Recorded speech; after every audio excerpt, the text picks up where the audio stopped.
But I mean, to go along with that, so I mean, what to sum that up, like they're wanting more subsidized housing, or what are they really? they're mad asking at? for less subsidized development. Less subsidized development, but they're also mad at like commercial development. That's what I'm saying. Like you can't, because you see how in the article they talked about, you know, condos and subsidized condos and things like that, and they brought in the Grand Hyatt in that same conversation. Where to me, it's like that should not be in the same conversation. Subsidizing a hotel should not be the same thing as subsidizing housing. Well, whoever wrote that article obviously doesn't understand how real estate and business isn't works. that most of the politicians in the city, though? Most of the people there don't understand how real estate I'm saying like in the sense that like the public, where like housing prices or economies don't expand unless business expands first. So subsidizing convention centers, subsidizing hotels, subsidizing those things make a beautiful downtown, makes people come to the downtown. That makes your houses not worth. You see so many houses near downtown in the last 2 decades that were just, I mean, complete, absolute, utter shacks and eyesores on the city. And I mean, not to be like malicious about it, they were. I mean, we bought a house literally sitting on the ground and people were peeing through the floorboards. Yeah, no bathroom and 3 guys living in it. They didn't have any bathroom, and this was within a mile of downtown. With bullet holes in the door. Yeah, bullet holes in the door as well. So it's like, that's what you get when you don't have business downtown. They subsidize the business, people move downtown, businesses move downtown, and San Antonio still has a long way to go. And then that brings up housing values. Yeah. What now the detriment to that is when you combine that with things like historical design review commissions.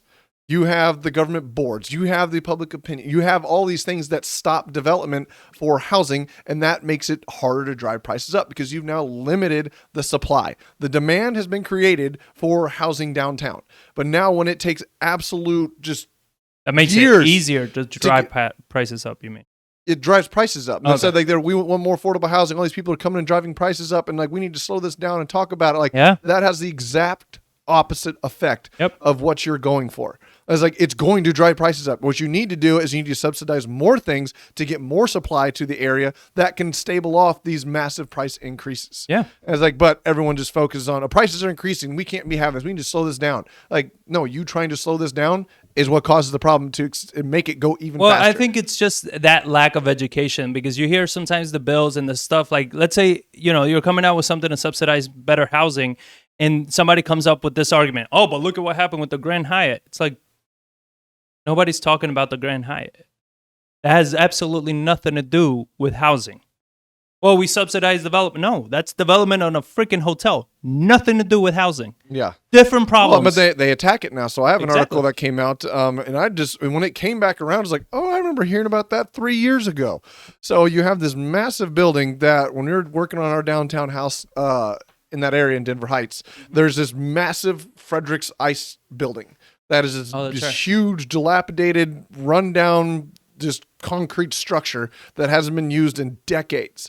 And it's just sitting there. It's this massive, broken glass everywhere. It's been tagged up. It's just this huge eyesore of this abandoned building. It is useless and then they had this project come out that says they're going to tear that down and put apartments there. A huge complex, because, it's on acres of land. It was going to be a huge mix use, right? Like it was going to have like culinary shit. It was going to be everything. Yeah. It was going to be 358 residential units to the area. That's huge for that area and that development, because it would mimic something like you see coming off North Broadway coming out of downtown, where you have all those developments, and Broadway's homeless camps. No, not on Broadway. That's south of there. Okay. But they proposed this article, and they have the city developed this trust fund for things like that. But that is a riddled government agency. So the Dallas-based Provident Realty Advisor plans to transform portions of the former Frederick air conditioning property at 1617 East Commerce Street into 358 units, residential units. The project involves a public-private partnership with the Housing Trust and equity partner American South Real Estate Fund, which joined the project last year, signaling movement for the project that had been proposed for several years. So they've been trying to do this since 2018, and they still can't get it, and they're finally getting approval for things like that 3 years later. When now you got housing prices driving through the roof because they're like, oh, we need affordable.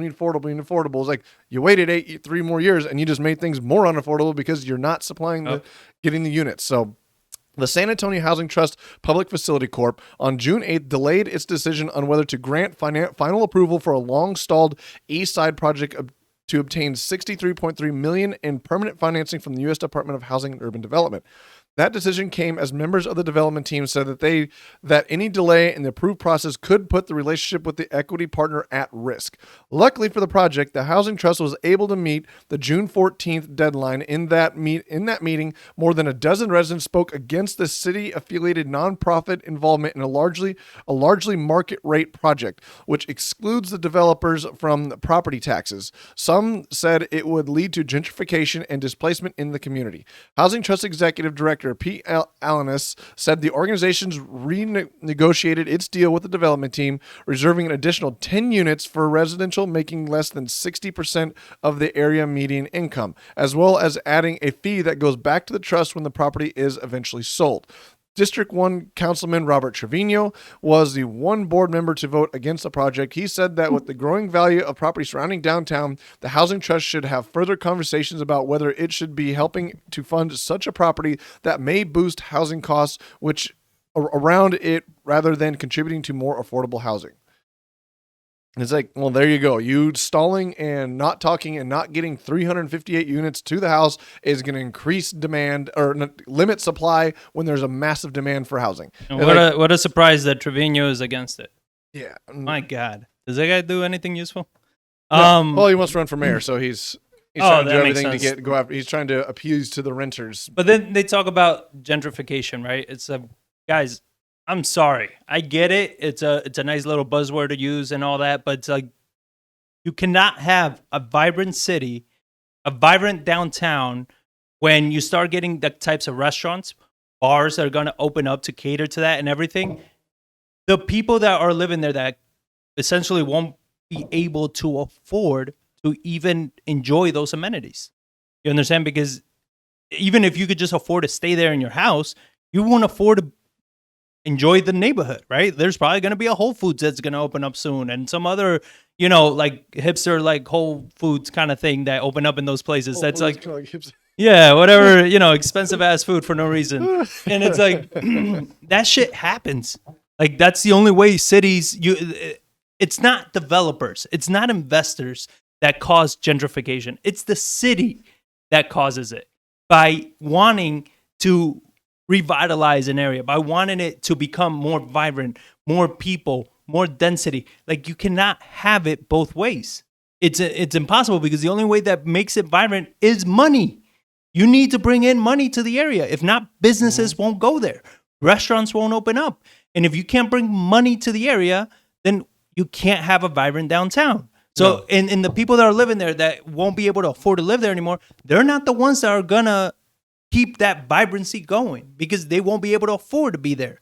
They can't afford to have the businesses that need to come into the downtown area come down there because it's like they can't afford that kind of bougie shit. So it's like, how are you going to get it?